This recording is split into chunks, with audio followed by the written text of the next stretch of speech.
Dito sa Papa Dudut Stories, ikaw ay hindi nag-iisa.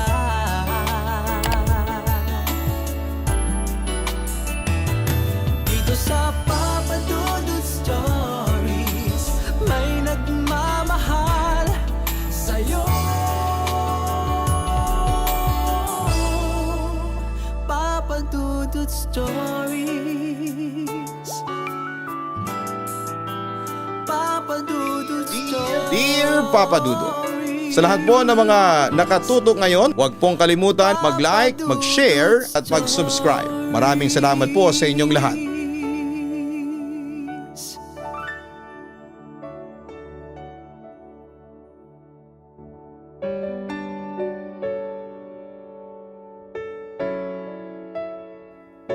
Tuwing nagbabakasyon tayo, may mga pagkakataon na umaarkila o umuupa tayo ng serbisyo mula sa iba't ibang bahay, panuluyan, upang maging komportable ang pansamantalang pananatili natin sa lugar na yon.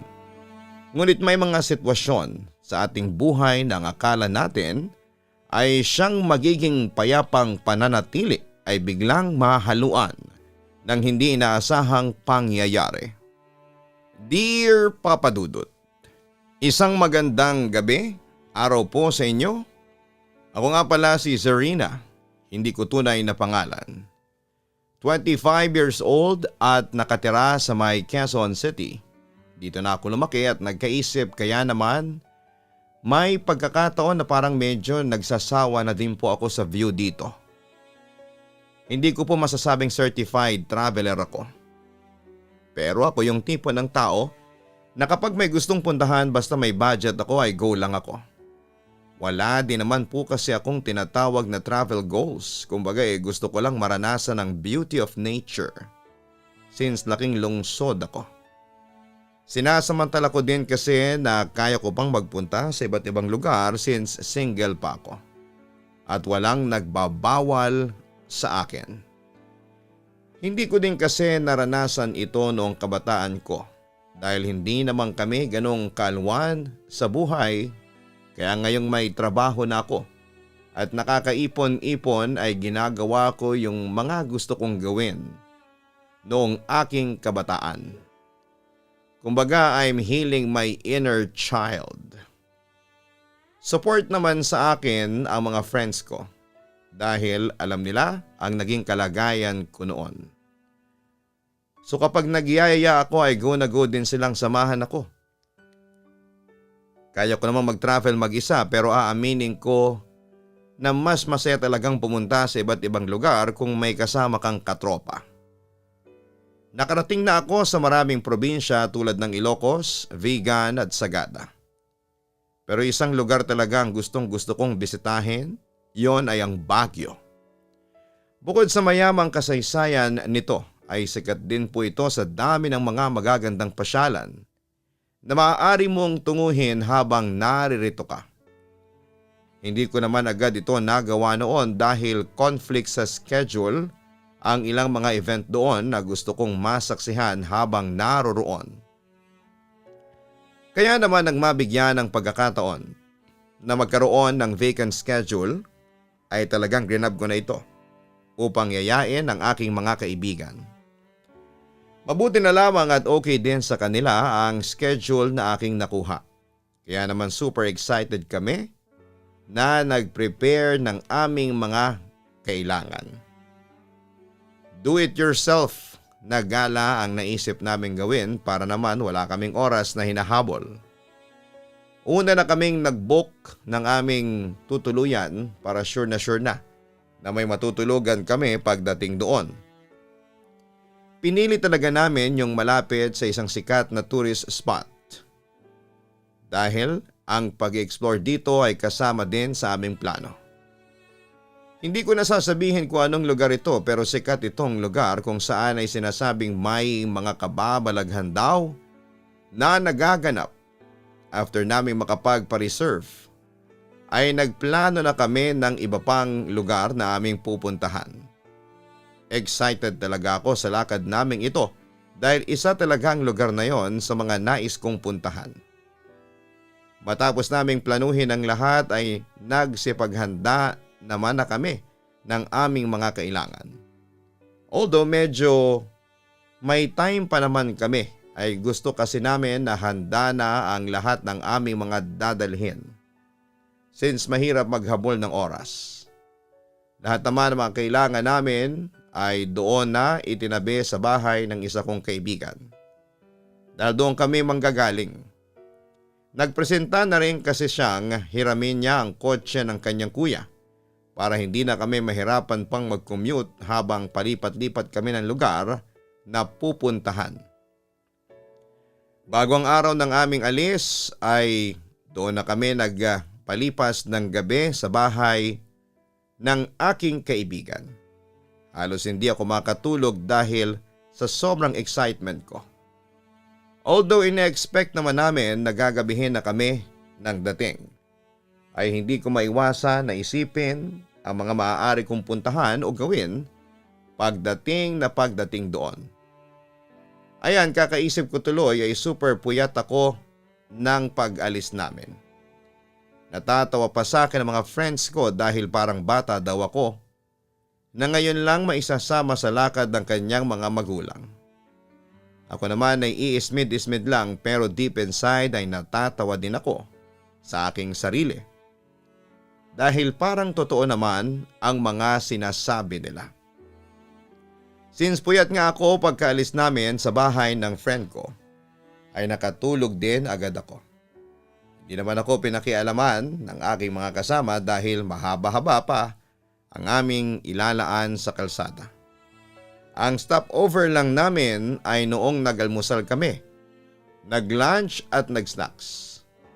Nang nakabawi naman na ako sa aking puyat ay doon ko talaga in-enjoy ang pagmamasid sa mga magagandang tanawin na aming dinaraanan. Nakaka-relax talaga ang ganitong mga view. Dahil medyo maaga naman kaming umalis ay wala namang kaming masyadong madaming stopover ay nakarating kami sa aming transient na tutuluyan ng bandang mga alas 8 hanggang alas 9 ng gabi. Nakakatuwa lang din dahil napaka-accommodating ng may-ari ng transient house na aming nakuha.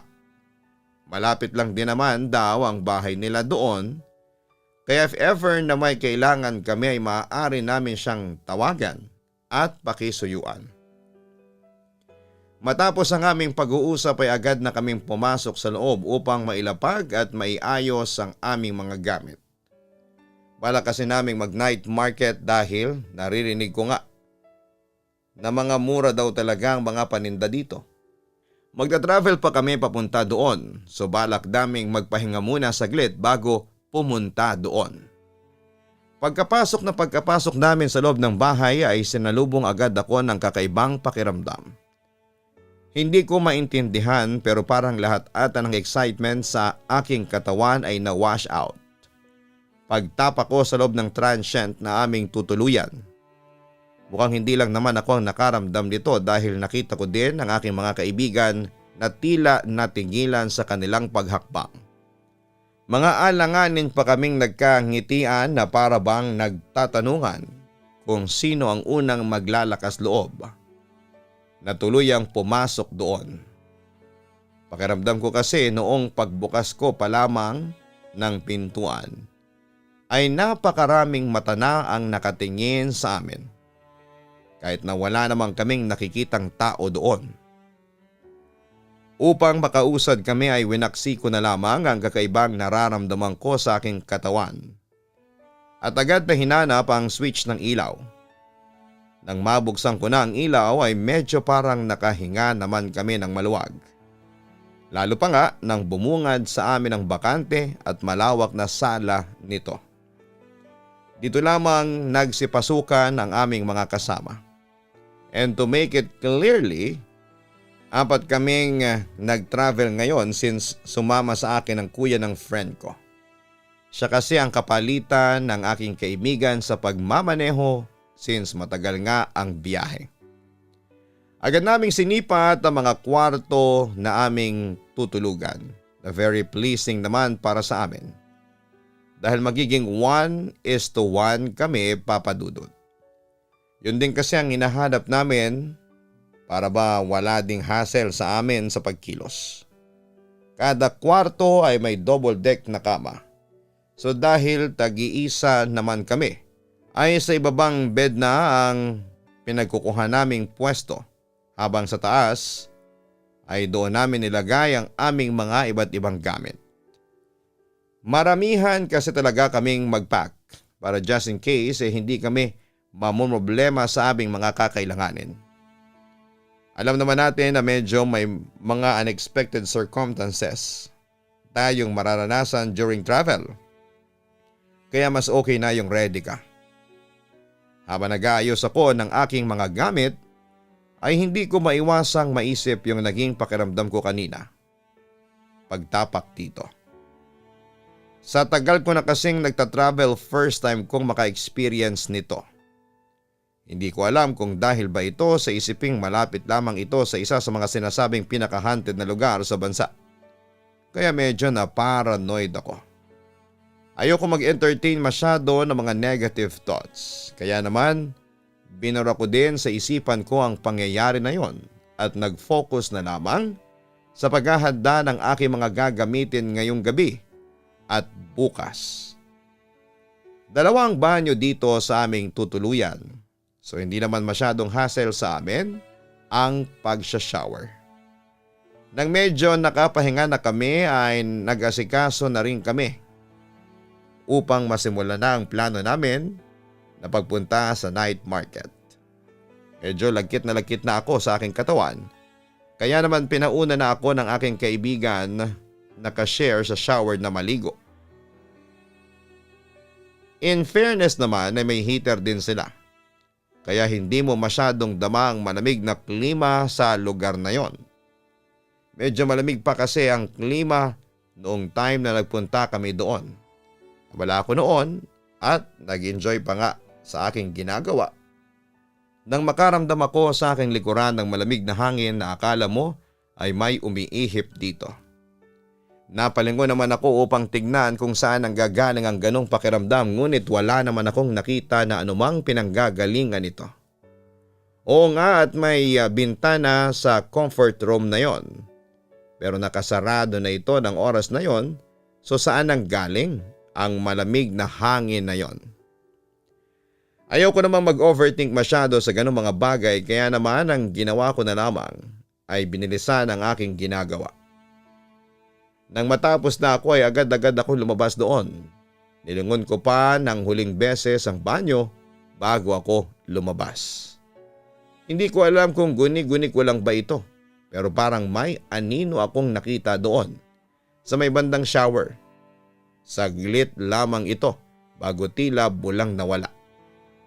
Pagkalabas ko din ay nakaabang na sa akin ang aking friend na ka-share sa shower. Nang makita niyang tapos na ako, ay agad na din siyang pumasok sa loob, kaya naman nagpa siya akong gawin na yung ibang mga seremonyas ko bago umalis. Hindi pa din nawala sa isipan ko ang naramdaman kong yon. Kaya naman noong palabas na kami ay hindi ko naiwasang magtanong sa aking kaibigan kung may napansin din ba siya sa banyo habang naliligo siya. Napakunot noon na lamang siya sa akin, sabay sabing wala naman daw. Ayaw ko din namang takutin ang aking kasama, kaya naman hindi ko na binanggit ang kakaibang nararamdaman ko doon. Nawala din naman agad sa aking isipan ang bagay na yon, dahil nalibang na din ako sa aming paglilibot. Puno ng tawanan at kwentuhan ang naging gala namin ng gabing yon, with matching food trip na. Marahil ay almost 2 AM na din kaming nakabalik sa aming transient. Pagdating namin doon ay linis lang ng kaunti at plakda na talaga dahil sa pagod sa biyahe at sa gala. Mga ilang oras mahigit pa lamang siguro noon after kong makatulog, nang maalimpungatan ako sa kakaibang ingay sa may bandang pintuan ng aking kwarto. Parang merong nagkukutkot doon na kung ano gamit ang kung anong matulis na bagay batay sa tunog na ginagawa nito. Nakakarindi sa tenga yung sounds. Kaya naman hindi ko maiwasang hindi magising. Medyo pupungas-pungas kong inaninag ang pinanggagalingan ng tunog na yon mula sa madilim kong kwarto. Pero nagising yata bigla ang aking diwa nang makita na ang pintuan na kanina ay alam kong sinarado ko ay nakabukas na ngayon.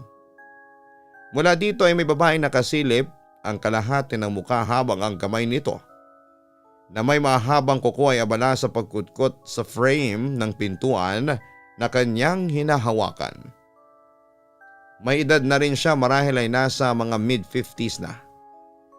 Nanlalaki ang mga mata nito at walang korap-korap na nakatingin sa akin, Papa Dudut. Dahil kita ang kalahati ng kanyang katawan, ay napansin ko din ang suot niyang itim na damit at may belo pa ito na siyang nakapatong sa kanyang ulo. Sa kabakod dahil sa unfamiliar na mukhang ito ay agad kong binuksan ang lampshade na nasa gilid ng aking kamang tinutulugan upang mas makita ng malinaw kung sino ang babaeng yon. Ngunit nang matapatan ito ng liwanag ay bigla itong naglaho sa aking paningin. Dito na talaga nalamig ang aking katawan. Imposible namang bigla itong mawala. And to think na wala itong ginawang ingay paalis sa lugar na yon. Ilang minuto pa ang pinalipas ko upang pakalmahin ang malakas na kabog ng aking dibdib. Inaantay kong muling bumalik ang sinumang nilalang na kanina lamang ay lihim kong pinagmamasdan sa pintuan. Nang medyo kalmado na ako ay dahan-dahan akong tumayo upang isarado ang pintuang bukas na bukas ngayon. Nang may sarado ko na ito ay nakitang wala talagang misteryosong babae na yon sa labas ng aking kwarto. Ay bumalik ako sa aking kama at nahiga na, Papa Dudut. Akala ko ay makakapagpahinga na talaga ako matapos ang nakakabiglang pangyayari na yon. Ngunit pagkapatay ko sa lampshade na nasa aking tabi, ay hindi ko mapigilang hindi mapasigaw ng malakas dahil mula sa ibabaw ng double deck na aking tinutulugan ay nasilayan ko ang nakasilip na mukha ng babaeng nakaitim na nasa pintuan kanina. Ngiting-ngiti ito sa akin at kitang-kita ang tila nangingitim na mga ngipin nito. Ang belong nakataklob sa kanyang ulo ay nakalaylay din mula dito. Mangiyak-ngiyak na ako sa sobrang takot ng oras na yon nang biglang pamalyang bumukas ang pintuan ng aking kwarto at iluwa doon ang kuya ng aking kaibigan kasama ang iba. Binuksan ng mga ito ang ilaw. Tulad kanina ay biglang naglaho na parang bulang matandang babae nang masinagan ito ng ilaw. Agad akong nilapitan ng mga kaibigan at niyakap. Kitang-kita marahil nila ang takot sa aking mukha at ang panik na nararamdaman ko ng mga oras na yon. After kong mapakalma ang aking sarili ay doon na sila nagtanong kung ano ang nangyari sa akin. Doon ko naman ikinuwento sa kanilang lahat ng aking nakita at ang tungkol na din sa matandang babae na nakaitim na nakamasid sa akin kanina mula sa ibabaw ng aking kama. Nakatingin lamang sila sa akin ngunit hindi ko malaman kung eto ba ay dahil sa naniniwala sila sa mga nangyari o pakiramdam nila ay ilusyon ko lamang ang lahat. Ilang saglit lamang ay nagsalita na ang kuya ng aking kaibigan. Ayon sa kanya ay naniniwala daw sila sa akin dahil bago daw nila buksan ang ilaw ay nakita din nila ang tila anino na nasa ibabaw ng double deck na aking tinutuluyan. Akala daw nila noong una ay guni-guni lamang nila ito ngunit nang marinig nila ang aking salaysay ay doon nila napagtanto na hindi ito isang ilusyon lamang na dala ng aming pagod. Sa takot ko na maulit muli ang pagpapakita ng misteryosong babaeng ito ay nakiusap ako sa isa sa aking mga kasama kung maaari bang doon na ako matulog sa kanyang kwarto at ang mga gamit na lang namin ang ilagay dito sa tinutulugan ko. Agad naman itong pumayag kaya naman mabilis naming inilipat ang kanyang mga gamit at doon na natulog sa kanyang kwarto. Nag-usap-usap din kami kung lilipat ba kami ng transient house. Natutuluyan ngunit dahil nga may pagdiriwang ng panahon na yon sa Baguio, ay naisip din namin na baka mahirapan kaming makahanap ng ibang malilipatan. Isang linggo lang din naman kaming mananatili doon kaya naman napagpasyahan namin na manatili na lamang doon. Upang maiwasan naman ang pangyayaring yon sa amin, ay nag-decide kami na walang matutulog na mag-isa lamang sa mga kwarto at simula sa susunod na gabi ay mag-share na sa isang kwarto ang 2 tao. Medyo napanatag naman ako sa ganitong setup namin at tiwala ako na wala nang mangyayaring anumang kababalaghan kapag ganito. Kaya naman pagkarating ng umaga ay inayos muna namin ang ibang mga gamit sa bawat kwarto bago kami muling lumabas upang ituloy ang aming mga lakad. Pinilit ko na lang din noon na iwaksi sa aking isipan ang pangyayaring naganap sa akin noong gabi. Bagamat may pagtataka sa aking isipan kung bakit sa akin siya nagpapakita, ay hindi ko na ito ininda pa. Ifinokus ko na lamang ang aking isipan sa mga bagay na gusto kong gawin. Ayaw ko din naman kasing masira mga plano namin nang dahil lamang sa mga hindi inaasahang sitwasyon. Hindi naman ako nabigo dahil nga bandang kalagitnaan ng aming paggagala ay tuluyan na itong naglaho sa aking isipan. Naging masaya naman ang araw na yon para sa amin kaya nang pagbalik namin sa aming tinutuluyan ay nawala na sa aming isipan ang mga maaaring mangyari. Pagkarating namin sa aming tinutuluyan ay agad kaming nag-asikaso ng aming mga sarili. Pinauna ko na muna ang aking kaibigan na kasama sa kwarto dahil gusto ko munang magpahinga bago maglinis. Medyo maaga pa nang makabalik kami noon, marahil ay mga 6:00 pa lamang ng gabi dahil ayaw na din muna naming magpaabot ng gabi sa labas. Marami pa din naman kaming oras na maaaring ilaan para sa iba naming planong puntahan. Tatawa-tawa pa ako noong nag-i-scroll sa social media nang mapansin ko ang pintuan namin na unti-unting bumubukas. Napatigil ako sa aking ginagawa at hinihintay kung sino ang papasok doon, ngunit ilang minuto na ata ang lumipas ay wala pa ding pumapasok sa aming kwarto. Dito na ako napatayo upang sinipin kung sino ang nasa labas at nang titrip sa akin. Pagdating ko sa pintuan ay binuksan ko ito ng maluwag upang gulatin sana kung sino ang naroroon. Ngunit pagbukas ko nito ay wala namang tao. Sumili pa nga ako ngunit wala talagang sino man ang naroroon.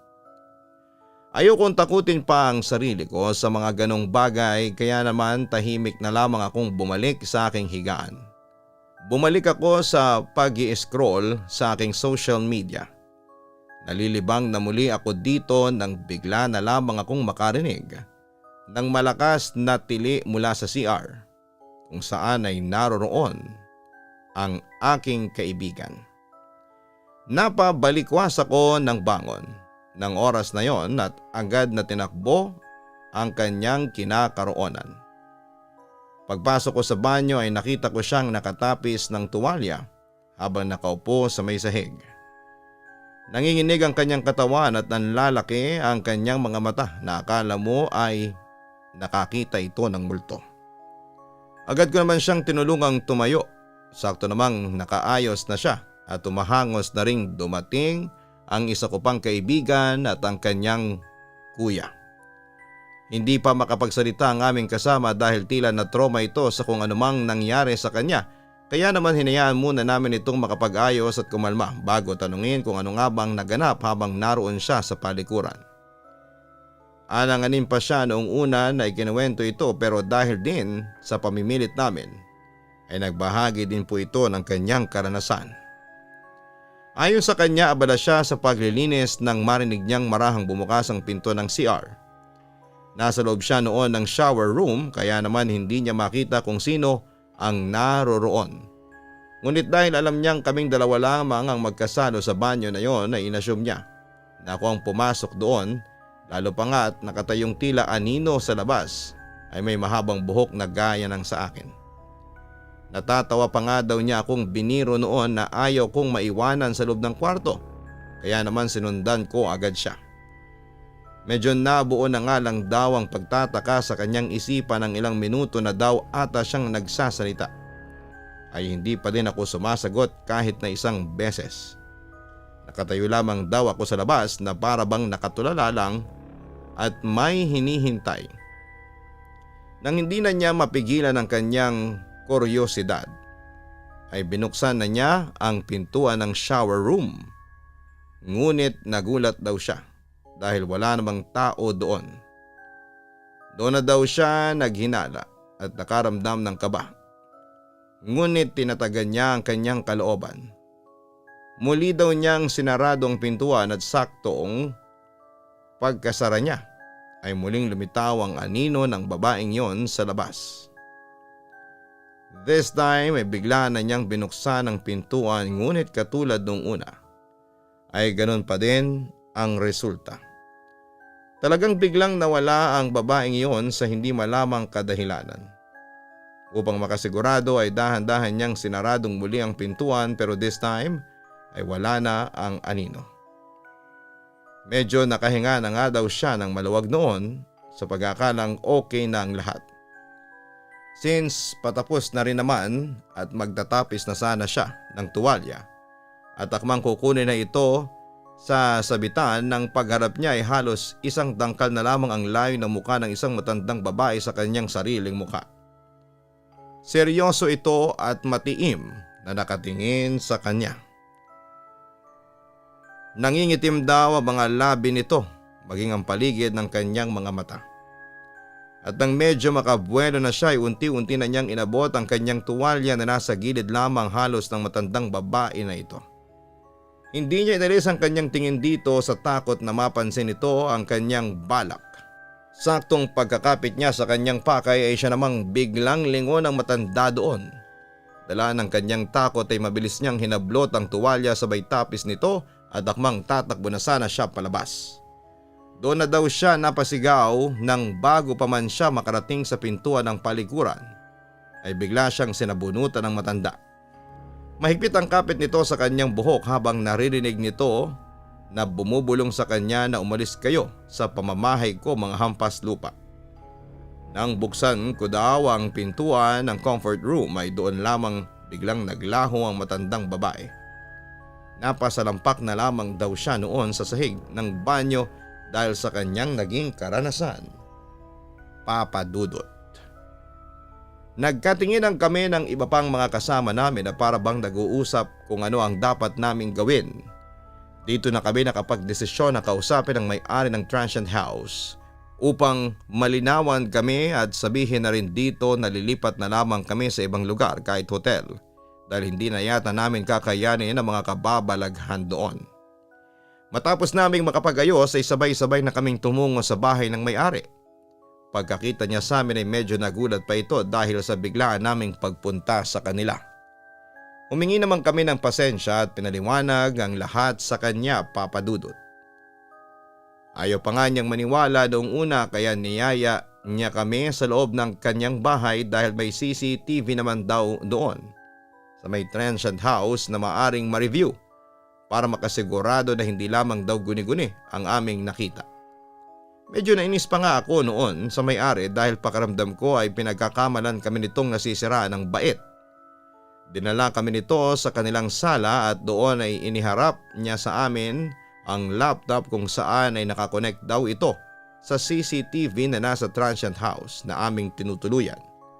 Sinimulan niyang i-play ang videos na naka-record mula nung pagdating namin.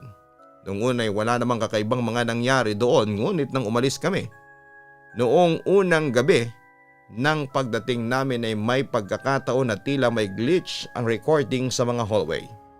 Habang pinapanood namin ito ay nakita namin ang pagsara bukas ng mga pintuan doon, lalo na sa kwartong aking unang tinulugan at sa may banyo malapit dito.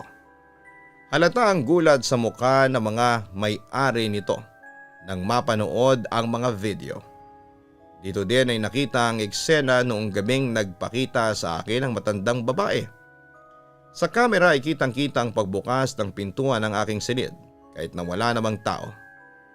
Maya-maya pa'y biglang lumitaw sa screen ang figura ng matandang babaeng yon na sumilip sa aking pintuan hanggang sa mawala ito at marinig ang malalakas kong sigaw ay kuhang-kuha sa recording.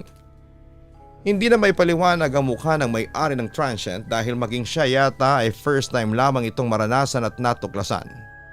Sumunod na video na ay yung sa aming kwarto ng aking kaibigan.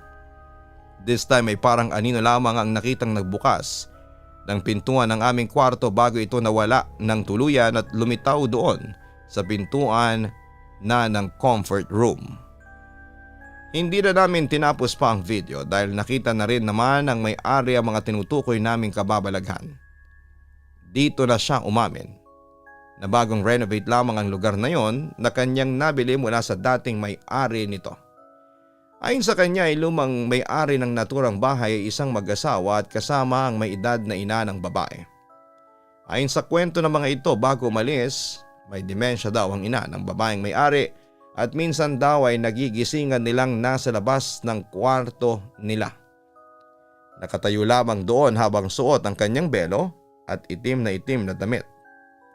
Tuwing naalis daw nila ito sa ganong posisyon ay nagwawala ito at sinisigawan sila na lumaya sa kanyang pamamahay.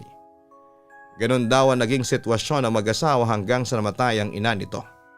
Dahil na rin sa hindi magandang pangyayari sa loob ng bahay na yon, ay ibinenta ito ng mag-asawa at lumipat na lamang sa ibang lugar. Ni-renovate na lamang daw niya ang bahay na yon upang mapagkakitaan. Actually daw ay hindi pa niya ito napapabless noong nagpabook kami kaya marahil ay hanggang ngayon ay naiwan doon ang kaluluwa ng namayapang matandang babae. Humingi naman sa amin ng pasensya ang may-ari ng transient house.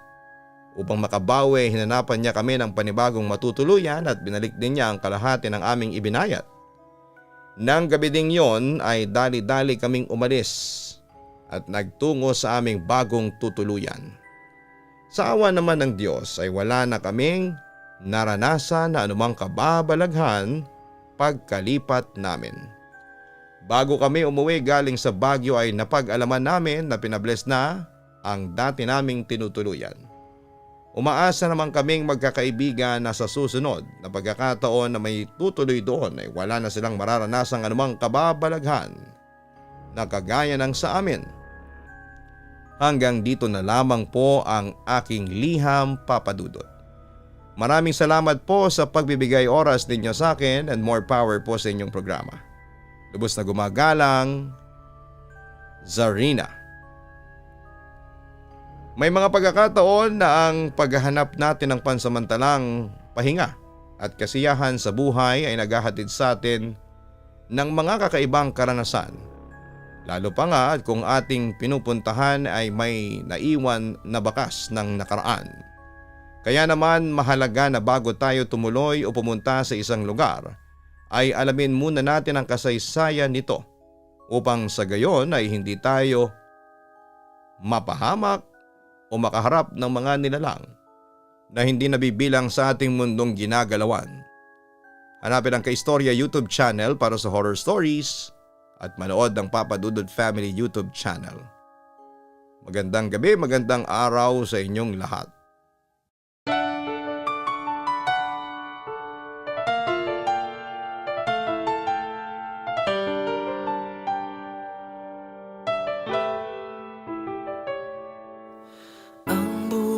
Ay mahiwaga, laging may lungkot at saya. Sa Papa Dudut Stories, laging may karamay ka.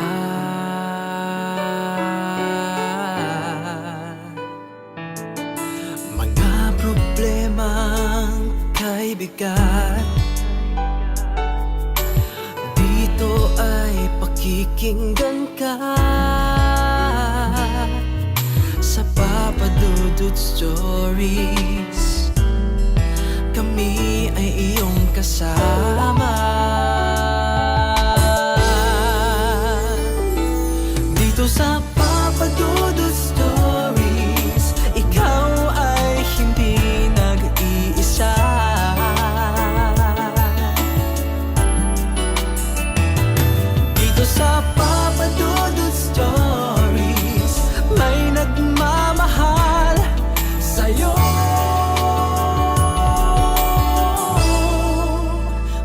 Papa Dudut Stories.